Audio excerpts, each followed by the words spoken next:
Hello, it's Jake here at Reader Zone. Here's what we know about reading programs. Number one, kids who participate in school or library reading programs are more likely to read at grade level. They do better at school and they have more confidence in school. And number two, almost every library and school hosts reading programs. However, most of these programs don't reach their intended purpose because many families simply do not participate in reading programs that are on a sheet of paper. That's why I built Reader Zone. And I knew if we were going to have an effective system, Reader Zone needed to do two things. Number one, it needed to be very, very simple for any school or library to build and deploy reading programs that were flexible and adapted to changing needs. However, more important than that is that Reader Zone needed to be ultra convenient for families and students. By that I mean it needed to be easier to use the Reader Zone app than it is to find a pen and mark a sheet of paper to log daily reading. And that is the goal with Reader Zone. We have built the Reader Zone mobile app so that it is very, very simple. It takes less than 3 minutes for anybody to create a Reader Zone account, join a reading program, and make their first reading entry. And that's what I'll show you on this video. In the last video, I showed you how you can build a Reader Zone reading program for an entire elementary school. Now I'll show you what it looks like for your families or patrons to download the Reader Zone app and join your reading programs and then start logging reading.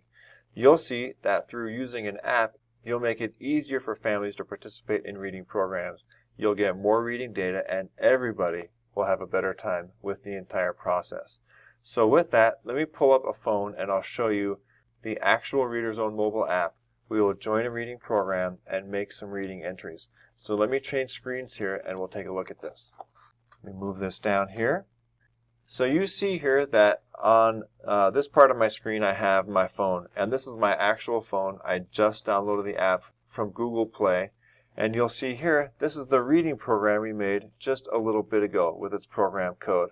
So let's go through and make an all-new Reader Zone account. What I'll do here is click sign up, and let's sign up. Let's put in a name here. We'll put July 10 as a name. We'll put an email and a password. Once I have my details in here the way I would like, I will just click submit. And now I have a decision to make, and that is, will I be a reader or a parent? A reader is for a user who will log their own reading, and they will be the only one using the Reader Zone account. A parent account is for a person who may enroll one or more children within their Reader Zone account. I will select the parent account because that tends to be the most common. So I'll click select, and then next. The first thing I'll do is add a reader to my Reader Zone account. So let's look at this. Let's add George, reader, and click next. Now I am prompted to enter that 5-character reading program code. So what you would do as an elementary school or a library is promote this 5-character reading program code via social media, whatever channels you might have. And we also have a lot of tools that you can use to promote that reading program code. So let's enter that code. It's 27551. You'll see here that it brings up my 2 reading groups, my first grade and my kindergarten reading group. Let's join that first grade group and then click next. I, as a reader, can enter the books I'm reading or the books I've finished at any time right here in the book bank, or I can skip this step. But let's add a book here just so you can see what this looks like. If I'm a first grader, maybe I'm reading Hop on Pop.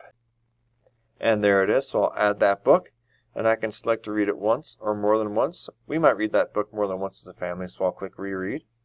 Once I've done that, I'll click next, and now I am ready to read. So you see how quickly I went from downloading the app, and now I'm ready to make a reading entry. So there's George. Let's view him. If he is in a reading program that logs minutes, you'll see here that when he logs in for the first time, it'll walk him through some of the elements of the app. If he's in a reading program that happens to log minutes, there's a built-in timer there. You can see that his goal is to read 120 minutes, which is what you can see right here. It's 120 minutes every month. I can use the timer, or if I want, I can just go back here and make a manual reading entry. I'll click manual entry, and let's say George read 20 minutes today. Good job, George. I'll click next, confirm, and that's it. George can see exactly how far he's read, and he can earn awards along the way, then you can define these awards as a reading program organizer. I'll click OK here, and you'll see that George has read 20 minutes so far this month, and his goal is to read 120 minutes per month. As you define the awards for George, he can earn awards along the way. He can see the books he's reading. So if he's reading Hop on Pop, and we read this book again tonight for the 30th time, I'll click Read Again. And there it is. You'll see that we've read that book once. If I go back here to my reading entry screen, I see what I've done. If I go to my progress area, I can see that I have read the book Hop on Pop. I entered 20 minutes, and I made my first reading entry. You can see how quickly I, as a parent, can go in, create a Reader's Own account, join a reading program, and make my first reading entry. And for ongoing reading entries, it's very, very simple. If it's 9 p.m. at night, we're through reading for the day, I'll click Reader's Own. You'll see that George pops up here as my reader. I'll click View Reader. If I want to do a manual entry, we're at 15 minutes today. Fantastic. I'll click Next, Confirm, and that's it. That's as long as it takes to make a reading entry. If I miss some days, I can go to the Add Past Entry here, and I can enter reading going backwards up to 10 days. So let's say on July 5th, I read 25 minutes. Great, no problem. I'll click Confirm, and now that's done. So the app has been built so that you, as a reading program organizer, can offer your families an engaging way to engage with your school or library. It also gives your families a very rewarding experience. They can see their awards that they've earned along the way, they can see their book bank, and they can make entries at any time.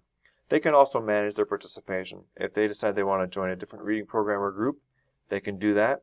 But the app has been purpose-built so you can have a great experience building reading skills through the app and through the programs that you as reading program organizers set up. So let's move this out of the way here, and let me just show you what's happened with George. If I refresh this page, you can see here that I now have a reader in my first grade group.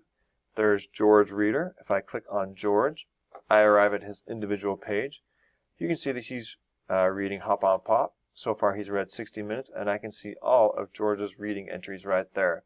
So you can see how quickly the communication is between the app and my web interface as a reading program organizer. For us, the purpose of Reader's Own is to increase participation in your reading programs. When you have participation in your reading programs, you have the opportunity to build cultures of reading in your school or library. But you need a really good tool to do so, and that is what Reader's Own is. It is a purpose-built tool to manage reading programs that engage your school community and your library community. We are always improving the app, both the mobile app and the web interface for you as a reading program organizer, so that you can build great reading programs that really do create cultures of reading in your school or library. So I'll close this video here, and I will invite you, as always, if you haven't done so yet, to create a free account at Reader's Own. You can build reading programs and groups and join those and see how they work for you. If you would like to learn more, we're always carrying out live webinars. There are Reader's Own clinics, and we have a lot of action on our Reader's Own Facebook page where you can learn more and engage with other reading program organizers. We want to make sure you have the tools that you need to be successful. So thank you very much, and happy reading.